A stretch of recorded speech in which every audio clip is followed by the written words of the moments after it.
It's always good to see like all the like-minded peoples under the single roof. And today's my talk title is Smarter Code, Sneakier Risk, Supply Chain Security in the Age of AI. So before jumping into the talk, a short intro about myself. I am Lavakush Biyani, and I am from Bangalore, India. Bangalore, which is a Silicon Valley city of India. And for my bread and butter, currently working as a DevRel engineer for Harness for the supply chain security module. And I'm also an CDF, Continuous Delivery Foundation Ambassador, and AWS Community Builder, and a lifetime learner in DevOps and Cloud Native space. Let's get into the agenda side. How we'll go through how AI is changing the way we code today and the impact of the AI generated code on security, and we'll look around the few key statistics posted by few of the tech news. And we'll look around real-world examples of the AI-generated vulnerabilities and the key artifact AI-rich domains. And we'll look around AIBOMs, just like we have heard about the AIBOMs till date. We'll look around the newer side of the bombs, like AIBOM. And we'll at the end, we'll look around how to mitigate and detect controls for the AI supply chain risk. So how many of you have used, quick question for all of you, how many of you have used AI tools to help you write the code? I think it should be everyone.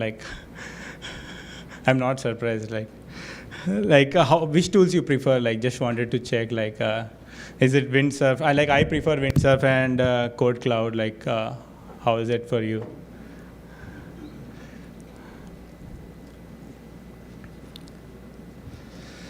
So how AI is changing the way we code. Before, at the beginning, it was used to be eliminating the boilerplate code, right? AI tools GitHub Copilot or maybe Tab9 helps developer to skip for writing, for example, front end or back end applications, or even for the microservice applications, we need to generate set of files or configurations, or we need to write the common logics, which was used to be more repetitive coding tasks.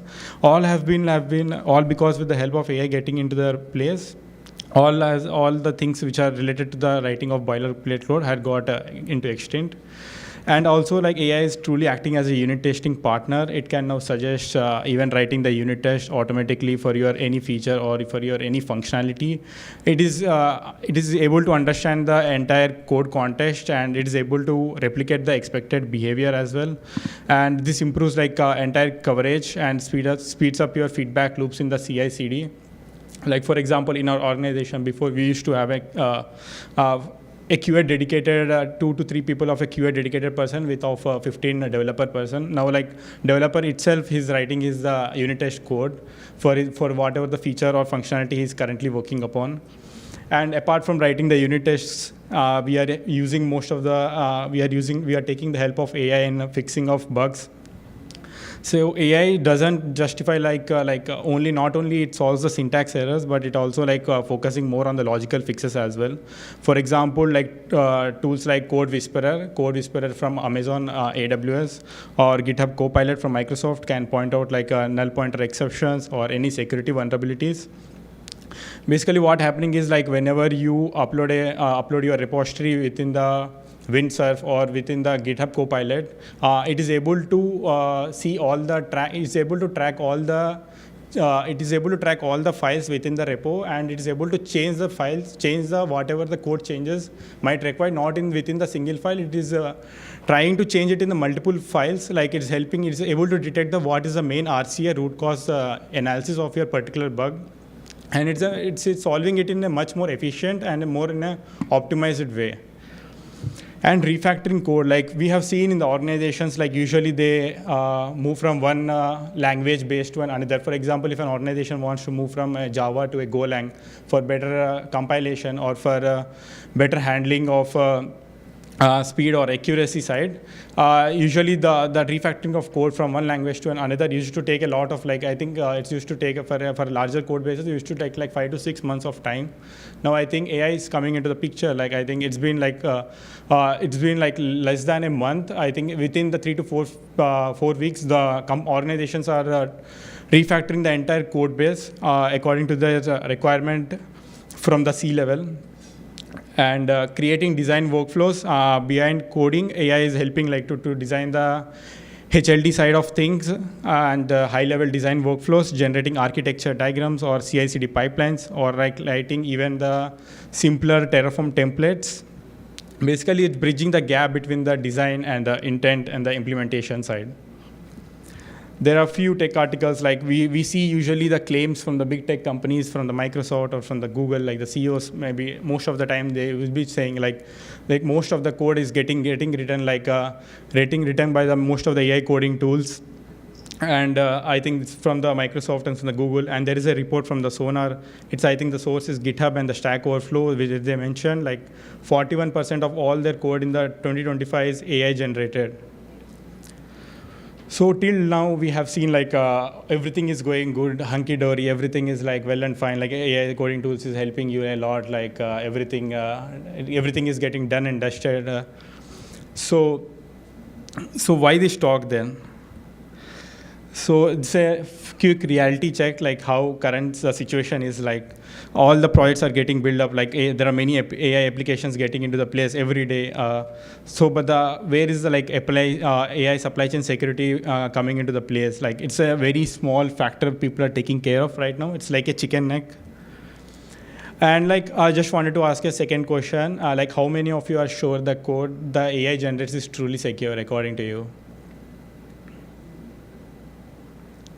Can someone assure, like, is it 100% secure? Or is it at least partially it is secure? No, right? I think that is a big bottleneck. Speed is one thing, like getting work done with more in the secure way is another important pivotal thing. So, but speed, like we have seen, like the companies are shipping the products and the features in a much more reliable and in a much more faster way. Like organizations used to ship the features, used to take like 6 to 7 months to release a big feature. Now I think organizations are releasing and shipping out the features like within a week or within the month's time. And like before, like within my organization, I've seen like developers used to raise like around 1 to 2 PRs a day. Now the developers are raising like 5 to 7 PRs at least a day. Like there's a big pump in the generation of the code, which happened after AI coming into the place. But speed often comes at the cost of security. These tools, the AI coding tools which exist currently in the developers ecosystem is like don't understand the context, like security context. They predict like what looks right and not what's secure. In fact, like several AI-generated snippets have been found to like include severe critical vulnerabilities, which have been reported as CVEs, and which also consists of outdated APIs or even hallucinating the dependencies, which we'll see in the upcoming slides. So these are the few stats from the Sonar report where they have evaluated the different existing models. LLM models, GPT-5 and Claude, and GPT 4.0, Llama, OpenCoder. So they have given when researchers analyzed code generated by the different LLMs, they found a mix of recurring security issues across all the modules. So the top 3 categories were path traversal injection and the cryptographic misconfigurations and the hard-coded credentials. AI-generated code can pass your functional tests, but still produce high-impact vulnerabilities. Then there's a need of AIBOMs like model signing and the supply chain validation to track what code that came from and to detect these risks early in the CI/CD pipelines. So what is the case, like why the LLM is hallucinating in the context of security? What can be the main cause? Because the LLMs are trained majorly on the open source code, like whatever the GitHub repos which is available on the public GitHub ecosystem.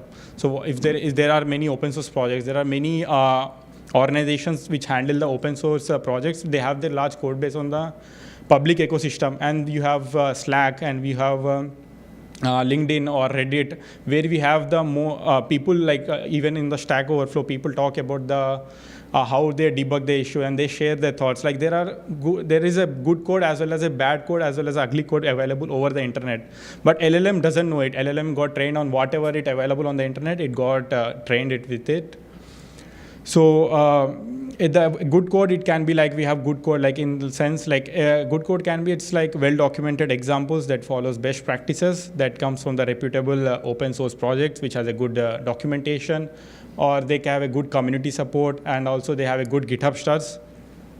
Bad code, it can be like it looks like a bad code looks like a perfect, but it can have outdated APIs, or may even have the security vulnerabilities as well, existing security vulnerabilities which not yet got fixed. And but the AI is suggesting and able to hallucinate that particular dependency, and recommending you the particular package which has the CVE existing in it. So hallucinating AI dependency. This is one of the example, like AI model suggesting like, or importing a package which doesn't even exist on the any of the package ecosystems. Like we know the package ecosystems, right? Like NPM, Maven, or PyPy. So this particular, the package which is showing the secure JSON parser, it doesn't even exist on any of the ecosystem. But the AI coding tool is suggesting that particular package to import. This is because of the hallucinated dependency. So we'll see in a deeper look. I will spend some time in understanding how it can cause a supply chain attack of using the particular hallucinated dependencies. So there are exactly 6 steps. In the step 1, LLM generates the hallucinated package. So it all starts when you give just a prompt in the large language model, like Copilot or a ChatGPT. It generates the code, and it just like in the previous slide, we just saw like a secure JSON parser. It is just pulling up the non-existent package. The model doesn't know it's fake. It just predicts like it looks like a write based on training data. In the step 2, attacker discovers a hallucination. Attacker sees that this is a package which doesn't even exist on any of the package ecosystem. So he might write a malicious code and just publishes on any of the package ecosystem with the same name. So if any of the time, like when a developer, when you give the same prompt, like when it pulls the same package, it tries to pulls it from the package ecosystem, which recently the particular hacker or a malware got published by the hacker. And once published, this malicious package now looks completely legitimate. It's searchable and installable from the repository. So a normal developer later uses this AI to generate the similar code. The model again suggests importing the same secure JSON parcel. The developer installs it, and it assumes it's a valid package. In the last step, malicious code executed. At this point, the malicious package gets installed and its payload is executed, and it gets compromised, and the hacker gets wind. So this is one of the other way of getting attacked by one of the supply chain attack, like pulling out the outdated versions of dependencies, including versions with known CVEs. So we see like usually ChatGPTs and any of the AI coding tools have some limited cutoff date of their training data. For example, ChatGPT at the early stage used to have a cutoff date of like 2018 or so. So it doesn't know the current existing whatever the new packages which got published in the recent times. So for example, in the package, for example, there is a package called JSON parser. The existing package was 1.2.8, and there was a bug or there is a CVE. They did a fix and just released a newer version, 1.2.9. But the ChatGPT doesn't know, like after the 2014 data, like there's a newer release versions where the CV got fixed. It tries to pull the older versions, and it pulls the version which has the higher severity CVEs, and it can cause it makes your code vulnerable as well in the same way. So AI generated code needs like security context. Like I have shared like 2 screenshots here, like in the left, which has without security context. On the right, it has with security context. So on the left, you have snippet written purely by an AI without like any security awareness. It directly takes the user input, enter a command, and that essentially given anyone command line access. It can cause a command injection vulnerability. Now on the right, we have the with security context. What happens is we brings in security context. Instead of like executing any of the command what the user gives, we just give them a particular allowed commands like ls, pwd, data. These particular commands are allowed within this particular code, so that he doesn't get much more, the person whoever is writing, whoever wants to hack it, we won't be able to do that. So this demonstrates a broader issue, like AI models aren't trained to think about security implications. They optimize for functionality, not safety. So the key takeaway is, like, AI can write code that works, but not necessarily the code that is truly safe. And security context, whether through prompts or like policies or automated scans, bridges that gap. So you would be, I think this is the top 10 OWASP list for the LLM and the JN AI, which is got later recently published by the OWASP community. So these are the top 10 the OWASP risks. So I will be talking about few of them. For example, it's a prompt injection which got recently in a popular way. Like, there have been recently attacks by the TJ Actions where the secrets got leaked by GitHub Actions. So this is like a GitHub action command injection, but for AI. Attackers craft inputs and that trick the model into leaking data or running intended actions. And the LLM 2 is like sensitive information disclosure, where like models can unintentionally expose sensitive information, whether it can be hard-coded API secrets or tokens or XAPI keys, or it can be PII, personal identifiable information, or data memorized during the training. And for example, we can take the data and model poisoning. Attackers can manipulate the trained model or fine-tune the data to introduce bias or hidden backdoors. Or also improper output handling. If you don't sanitize AI output, it can lead to downstream explicits like XSS or SSRF, similar to how unvalidated input affects. We'll see key AI artifact risk domains. Data sets, the main how the AI works is data is the main hardcore behind the AI working in place. So when we talk about securing AI systems, it's just not about protecting the code. We need to look at all artifacts which comes into along the AI lifecycle.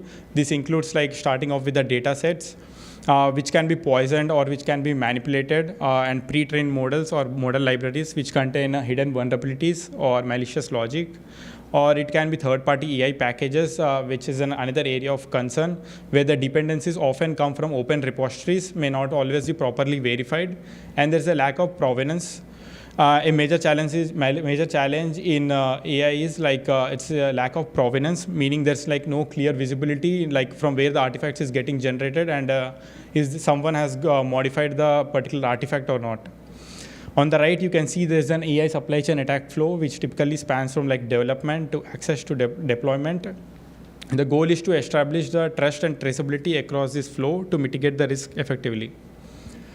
So how many of you have heard about the SBOM till date, software bill of materials? Cool. So software bill of materials. So for the people who doesn't know about SBOM, SBOM is all about which lists all the open source components and packages, whether it can be third-party dependencies or it can be direct dependencies. It lists all the components listed in your particular application. For example, whenever you buy a milk or anything from the supermarket, there will be a list of ingredients listed down, right? In the what is the particular things which got used in building this particular product. In the same way, for building an application, for behind the application, what all the components have been used, it's all get tracked by the SBOM. So in the same way, we have the SBOM for the software components. We have the AIBOM, which is called AI bill of materials. It's the same way to track or detect and manage all the AI models used in the development. I will show you a quick demo how to generate the AIBOM for a particular Hugging Face open source model. And this is how AIBOMs help to reduce the risk.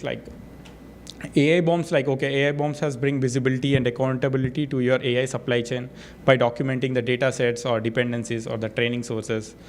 They help detect the licenses which have been used in training that particular model, and also model integrity. And also, you can enforce the policy. For example, if you want to allow within your company, if you want to only allow the particular license to be used. For example, the license can be MIT license. If you want within your organization, so all the developers should use only this particular license, MIT license, and no one else in the company should use this license apart from the MIT. Then you can enforce the policy using OPA. OPA is Open Policy Agent. It's an open source project from the CNCF, where you can enforce a policy and where you can trigger a policy and enforce it. I will give a demo at the end. And this is the ways, like few quick ways, like to mitigate and detect the controls for the AI supply chain. And like first thing is like authorization and governance. Just like we have RBAC for the most of our applications, we need to have the proper authorization and governance, like so that we get to know like we need like strong identity and permission controls for model registries and data stores. And also we need to sanitize the training data. The next layer, as I mentioned, like data is the main key heart of the AI working in place. If it gets poisoned, the model itself gets poisoned, the entire like model gets compromised itself. We should sanitize the training data and validate the data sets which we are using for our particular model to detect the anomalies and the outliers or injected patterns. And third is model signing. Model signing, I will talk about it in the next slide. Model signing, basically, it's an open source project from the OpenSSF, which is currently in beta phase. It's basically more about just like you sign the artifacts using the cosign from the SIG store. You can also sign the models, whatever the models you are using existing in your organization, and also behavioral and anomaly monitoring. The monitoring layer is all about like a behavior, identifying the unpredictability and like to detect the drift or data misuse or abnormal predictions which is happening in the runtime observability for the models. So model signing, as I mentioned, like it's an OpenSSF project which is used to sign and verify the ML models across the lifecycle, which helps you to ensure the model integrity, authenticity, and transparency. One of the main key vital points to take away is like it works with any model, and also it supports multiple signing methods like SIG store or PKI or self-signed keys. Enables signing at training time and verification during upload or deployment. Basically, it strengthens the whole ML supply chain security by ensuring only the trusted model provenance move to the deployment phase. So this is an Atlas Mitre. This is it's a list of all the different attacks related to the different types of AI tactics or attacks which from the different from build to entire from the deployment side. Thank you, and let me give a demo about the AIBOM. Okay.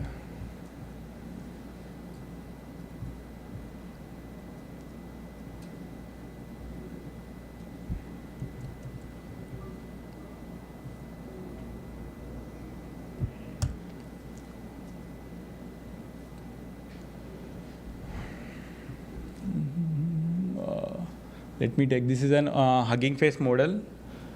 Generate AIBOM. This is all the data which has got generated with the particular Hugging Face model. It shows like what all the license and the description and the Perl package URL which have been used to build this particular model, and the license currently it's showing unknown. Basically, most of the currently this is working phase, like most of them currently it's showing as unknown, the licenses part. And this is model card. Basically, it shows like all the properties and all the metadata particular with respect to this particular AI model. And this is the metadata, generated metadata, and there will also be a score report where you can see your AI model score. These are the different factors which have been taken into the consideration in calculating your AIBOM score. Is a brief description mentioned here, like how each of the factors contribute to this particular score. And this is a JSON view. You can also download the JSON, and it's I think it's got opened here. 1 minute. Okay. Mm-hmm.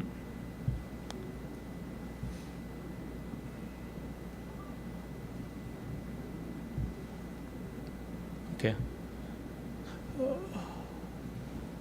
It's getting opened here for me. Okay. You can download the JSON as well, and it shows everything like in and about your SBOM AIBOM model. It also shows like what categories, like supplementary, whether it's critical or it's an false positive or not. So it's just like a postmortem of your particular model, and we will get to know everything about, just like SBOM, it's everything gets jotted down here about your particular model. Yeah, this is from the A3 AI. Kudos to them. Like It's an completely open source. You can just pull out any of the Hugging Face open source model, and you just need to copy paste the particular model link, and you will be able to generate your particular AI bomb with just one click.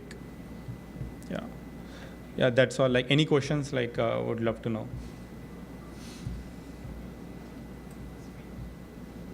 Yeah.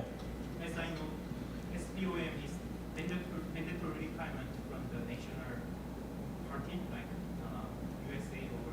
Yes, yes. Is there any standard about Regulations, right? You are speaking about US and EU regulations. So we have seen like US has passed a regulation like for the S-bombs and all, like I think in the recent years, last 3 to 4 years. Currently there is no regulation, but it is in proposal.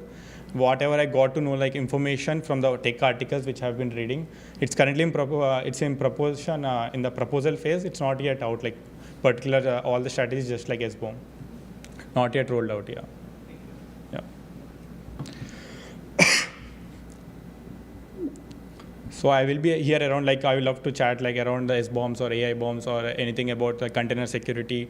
I work in and around about the security test scanners or different types, Gripes or Snake, any type. Like if you want to understand about the more towards the supply chain security side, I'm available. Like would love to know your thoughts. Like that would be a good learning for me as well. Like I get to know like what all the things getting used in the different organizations, and like what are the loopholes and what are the customer pain points, like user use cases and different pain points as well. Yeah. Thank you. Yeah.